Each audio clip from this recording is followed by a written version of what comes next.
Jeep Grand Cherokee's always been big, but if you wanted it to carry more than 5 people, not big enough, which is where this all-new 5th generation version comes in.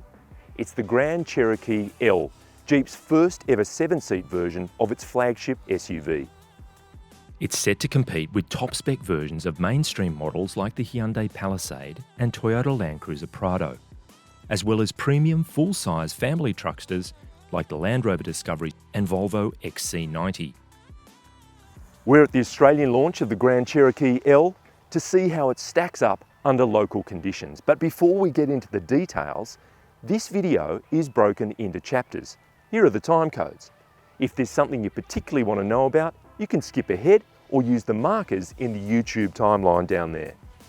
My detailed written review is on the CarsGuide site, but if you're on YouTube, please like, subscribe and hit that bell icon so you can stay on top of all our latest videos.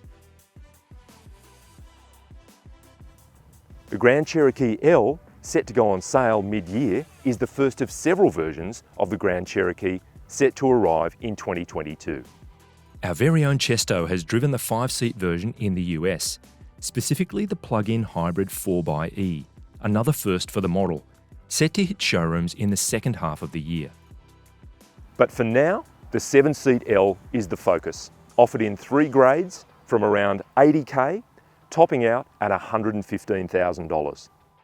This is part of Jeep's stated aim to move up market, and the entry-level Night Eagle features leather seat trim, electrically adjustable and heated front seats, an 8.4-inch multimedia screen, a 10.25-inch instrument display, auto LED lights, 20-inch alloys, active cruise, a power tailgate and more. Step up to the Limited and the media screen is bigger, the second row seats are heated as well, and there are more speakers in the audio system. Opt for the top shelf Summit Reserve and the rims are even bigger. The front seats adjust in more directions, the leather's more supple, and the audio's utterly mad, while an air suspension system and 2-speed transfer case are slipped underneath. And that's before you get to the safety tech, which we'll touch on shortly.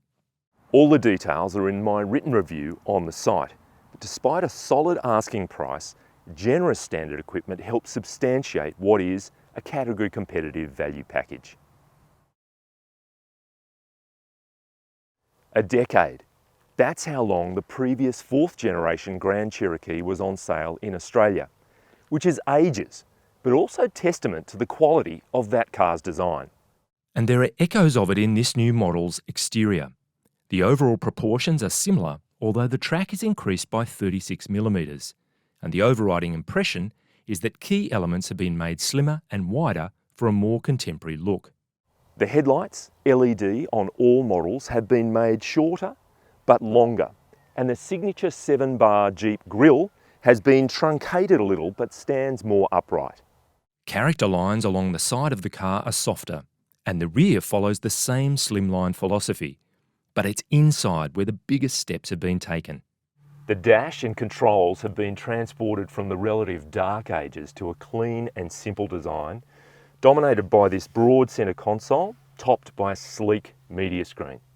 The screen measures 8.4 inches in the entry-level Night Eagle, stepping up to 10.25 inches in the upper grades. The latest digital configurable instrument cluster enhances a low-key tech vibe, and there's a sensible mix of on-screen controls and physical dials and buttons. Having said that, there are a lot of buttons. The rest of the interior is a blend of simple lines and a subtle colour palette, including piano black highlights. It feels more mature and premium than the car it replaces.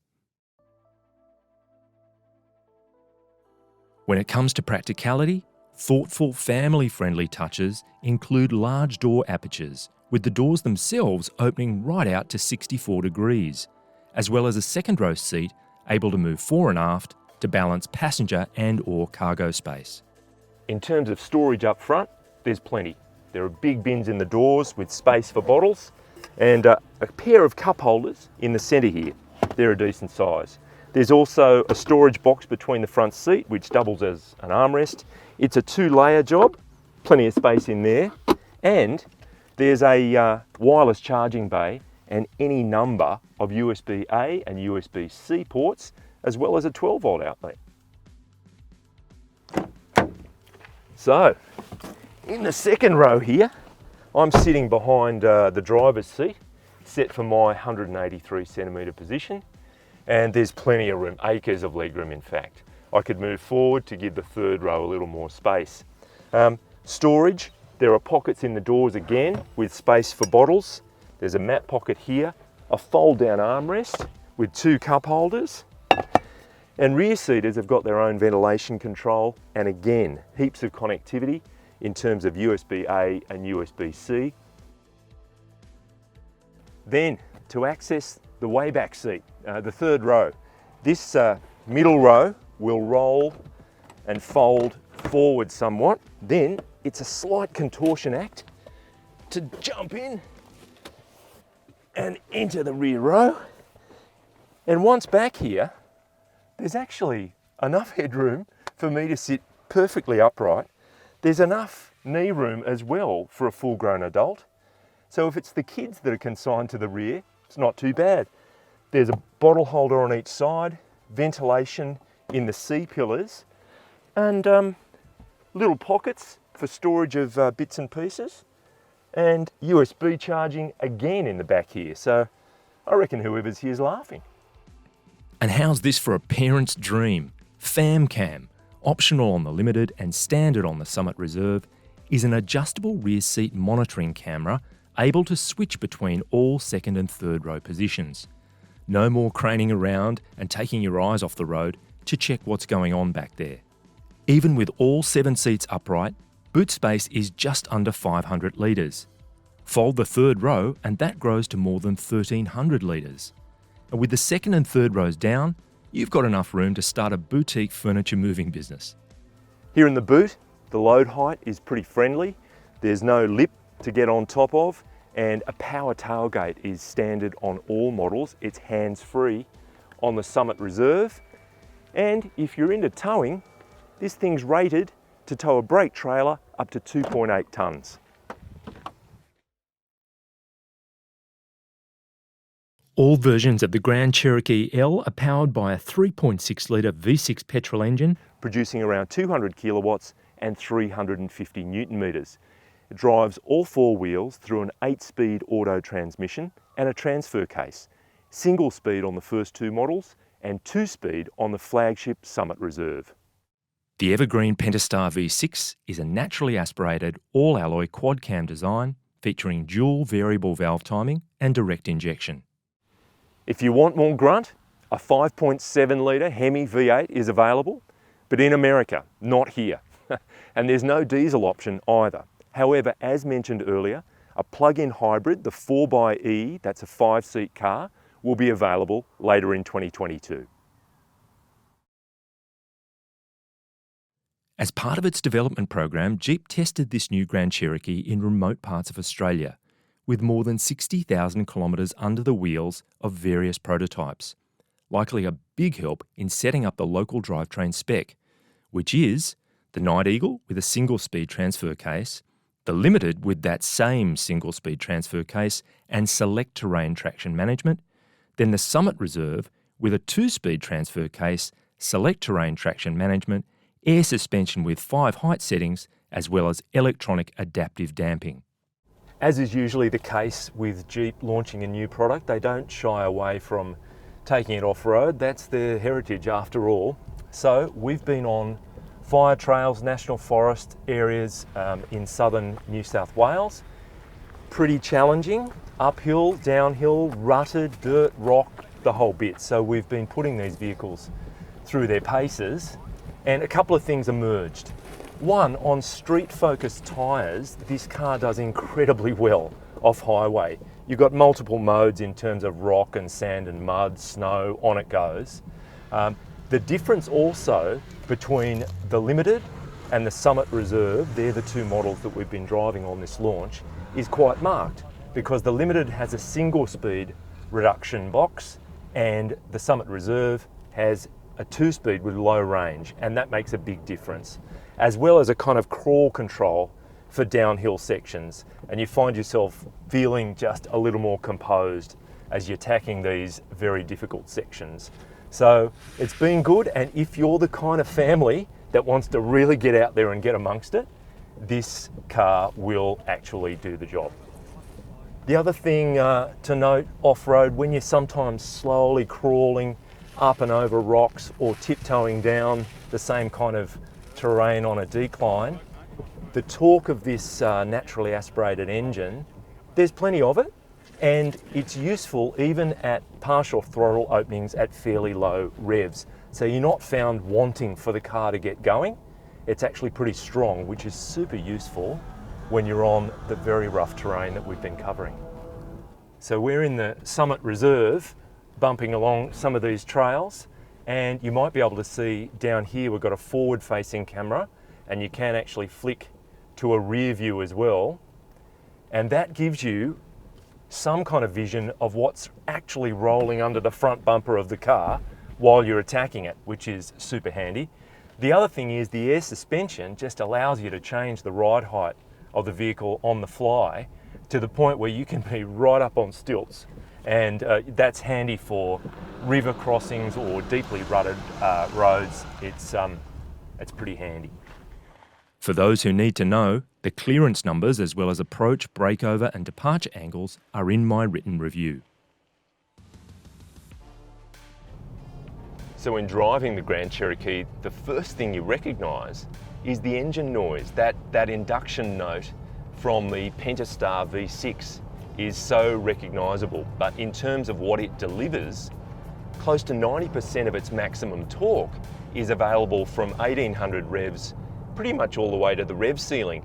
So you've got that mid-range pulling power, which is nice on the highway, but also obviously good for people that are into towing.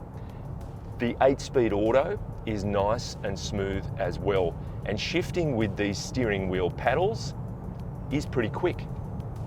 Suspension on all models is multi-links front and rear, and there are some differences between the Limited and Summit versions that we've been driving over the last couple of days. But you certainly can feel the weight of this car. It's 5.2 metres long as well, so you're guiding it along the road, but it feels stable and predictable in cornering. The body control is pretty well buttoned down. The car is not what you would describe as an involving drive. It's not a sports car. We're not in that territory here. The steering weight is nice, from parking speeds right up to highway speeds, but the road feel through the wheel is relatively modest. In terms of the seating position, you do feel as though you're sitting up and on the seat rather than down and in. But in terms of comfort, we've spent hours on end behind the wheel in this car, especially off-road, and not a twinge. They've remained very comfortable. In the back, the second row seats are pretty flat. I didn't get a chance to spend a long time in them, but there's not exactly a lot of lateral support. But what that does mean is you can fold the seats down and you get a flat floor very easily, so there's a payoff there. So we're in a big beast here, and of course, as much as it's about going, it's about slowing, and you need some substantial stopping power, and there are ventilated discs all around with twin piston calipers up the front and singles on the rear. And when we're driving off-road, we were by necessity leaning on the brake pretty much constantly for hours on end. And while you could smell the brakes were working hard from time to time, no fade and a firm pedal, which also augurs well for people that are towing.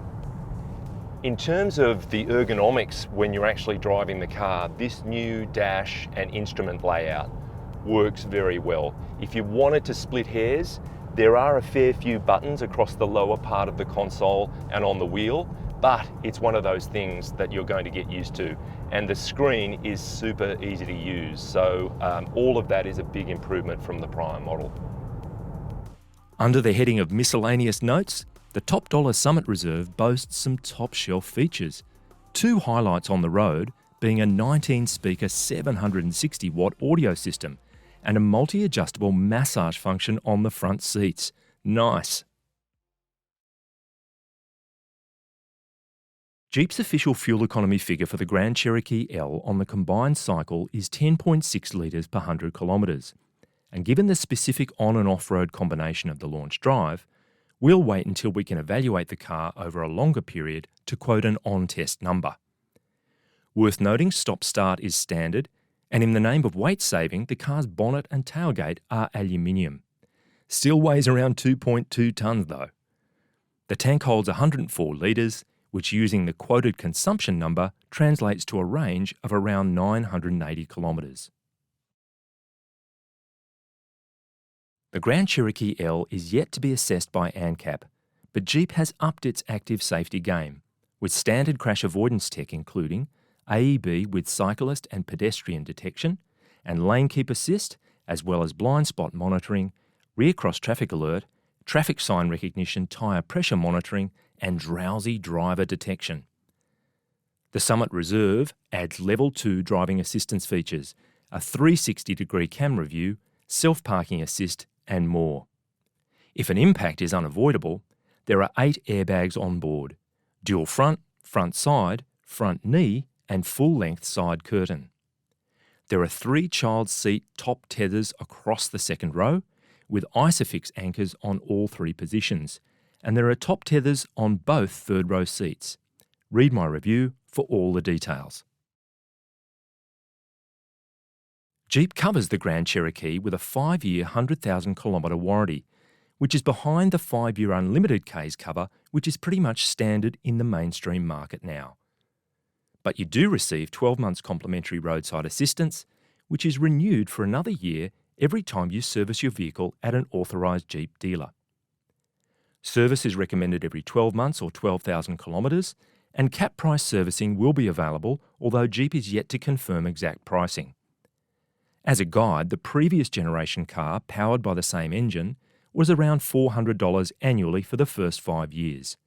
Not bad for a car of this scale and complexity.